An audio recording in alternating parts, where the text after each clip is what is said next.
the Catholic faith dominated 11th century Western Europe.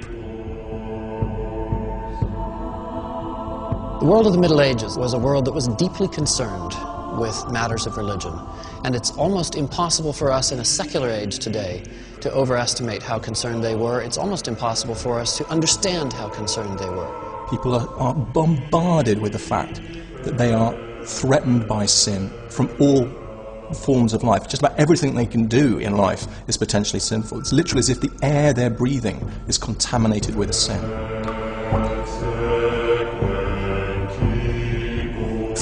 The church could absolve a man of his sins, but it lacked the political muscle to wash away the ills of an entire society.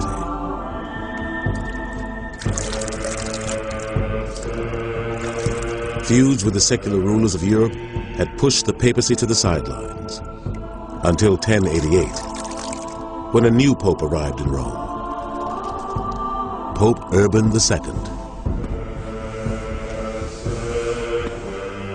Pope Urban was an astute individual, a man who understood the political and social and religious currents and needs of his time, someone who knew how to bring those things together and channel them into productive outlets.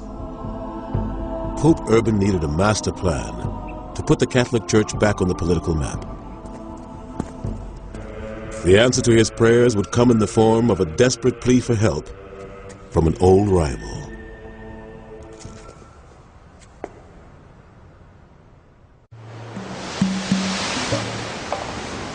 In 1095, a desperate call for help was dispatched to the head of the Catholic Church, Pope Urban II. Sent from the imperial court of Constantinople, it came from his Eastern Christian rival, the political master of the Greek Orthodox Church, the Byzantine Emperor Alexius I.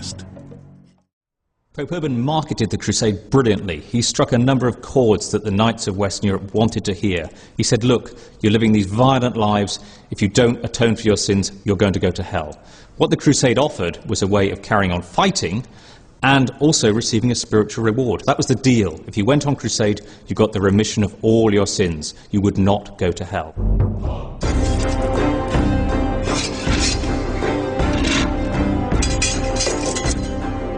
In the autumn of 1096, almost a year after the Pope's sermon, armies from France, Germany, and Italy set out on the epic 3,000-mile march to aid their Christian brothers and liberate the Holy Land from Muslim rule.